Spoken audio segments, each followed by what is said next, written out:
Berbicara scale up di saat pandemik, maka berbicaranya adalah bagaimana kita melakukan atau mengupayakan, mengoptimalkan apa yang menjadi resource di dalam organisasi kita.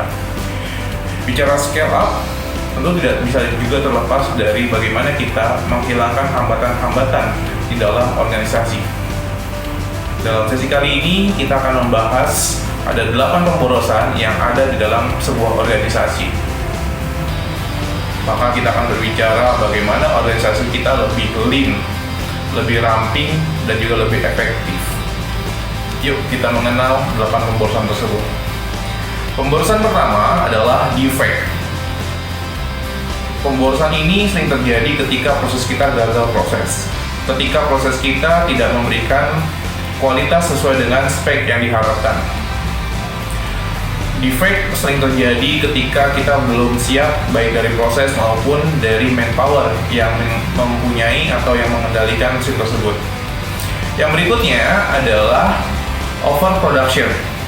Jadi ketika Anda memiliki produksi yang berlebih, hati-hati, banyak jebakan di belakangnya. Nanti Anda akan terjebak pada inventory yang begitu melimpah di proses Anda.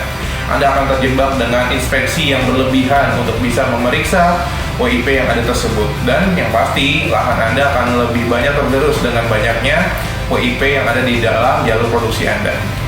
Yang ketiga adalah waiting, menunggu. Ketika proses kita menunggu, di sanalah terdapat pemborosan. Apa yang terjadi? Yang terjadi adalah tim kita atau proses kita akan banyak menunggu dari proses sebelumnya. Ketika menunggu, harusnya produksi bisa lebih efektif dan lebih produktif, tapi ada waktu yang hilang ketika menunggu tersebut.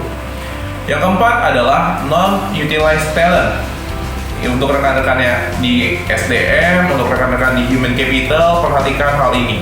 Jadi jangan sampai karyawan kita bekerja, mempunyai pengalaman kerja 5 tahun, tapi hanya mengulang 1 tahun pertama. Jangan sampai karyawan kita mempunyai 20 tahun bekerja di perusahaan, tapi mempunyai experience yang memang hanya mengulang dari 20 tahun tersebut. Yuk, non-utilized talent. Bagaimana kita maksimalkan talent kita?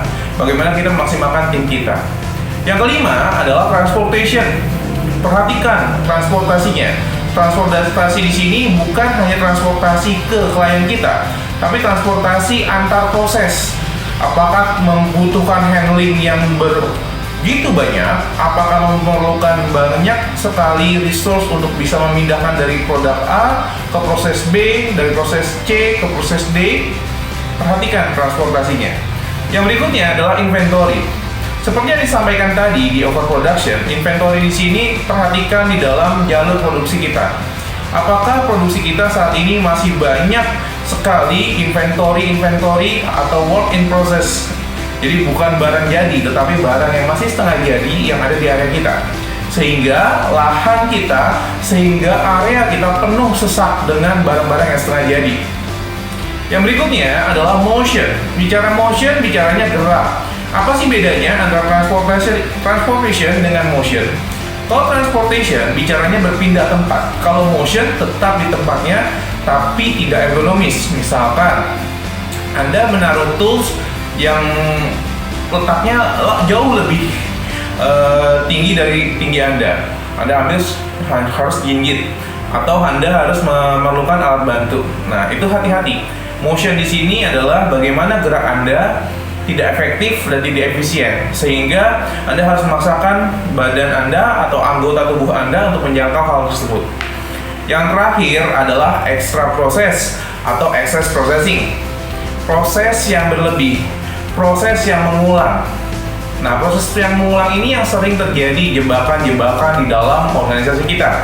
Sehingga harusnya kita bisa memproduksi 100, kita hanya memproduksi 80 atau 90%.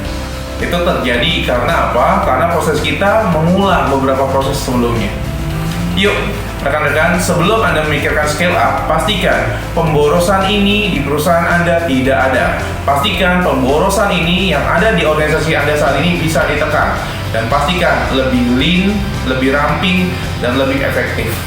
Sekian, terima kasih dari saya. Jangan lupa untuk rekan-rekan sekalian yang ingin bertanya seputar lean organization, lean startup, dan juga lean management, silakan cantumkan pertanyaan Anda di dalam kolom komentar.